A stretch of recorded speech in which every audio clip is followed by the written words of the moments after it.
September 20 was Children's Day. We have chosen the topic of children for today's celebration. Our partner will discuss the importance of children in society in Islam.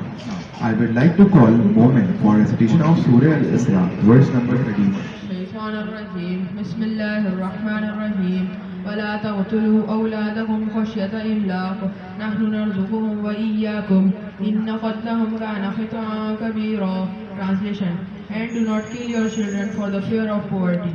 We provide for them and for you. Indeed, their killing is ever a great sin.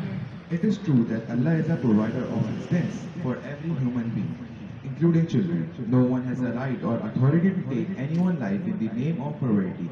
Now, I would like to call Ishra to tell us what our Prophet says about right of children. Said, your children have the right of receiving equal treatment as you have the right that they should honor you. The Prophet said, parents should treat all their children equally, offering the same love and right to each one without favoritism. Now, I would like to call Asham for saying of quote. World's most valuable resources and the best hope for the future. Thank you. Yes, it is true, we children are the best resource for the future. Now, would like to call Omama for final speech on children and their importance in society. I want to take a moment to talk about the most precious gift all parents have, children. Before Islam, children, particularly girls, were often treated with cruelty. One of the most shocking practices was female infanticide, where newborn girls were buried alive due to the belief that daughters brought shame or were less valuable than sons. Sons, on the other hand, were more likely to be seen as leaders, warriors, or providers. In pre-Islamic societies, children were often expected to work from a young age. They were expected to contribute to the family's economic needs, working in agriculture, herding, or domestic chores. This often meant that childhood was not a time for education or play, but for hard labor. In contrast, with the advent of Islam, the religion emphasized the protection, care, and dignity of children. Islam brought revolutionary changes by forbidding female infanticides, encouraging the education of both boys and girls, and stressing kindness and compassion towards children. The Prophet Muhammad, peace be upon him, himself showed great love and care for children, and his teachings laid down guidelines that emphasize their well-being and rights. Children are the future of our world. They carry within them the potential to shape tomorrow with their dreams, ideas, and creativity.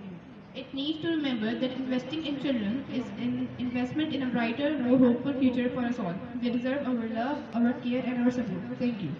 Thank you. Assalamu alaikum everyone. A very good morning to all of you. Thank you Sir Ehtisham and the students for telling us the importance of Children's Day. So a big round of applause for them. Welcome everyone. Thank you so much for replying me back. Today we are going to announce result of second formative. Everyone,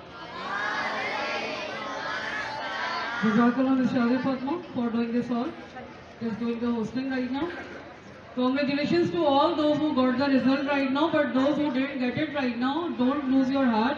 This is just one victim is just proceeding onward, and you must work hard and give the defeat to the people, those who got the high percentage right now.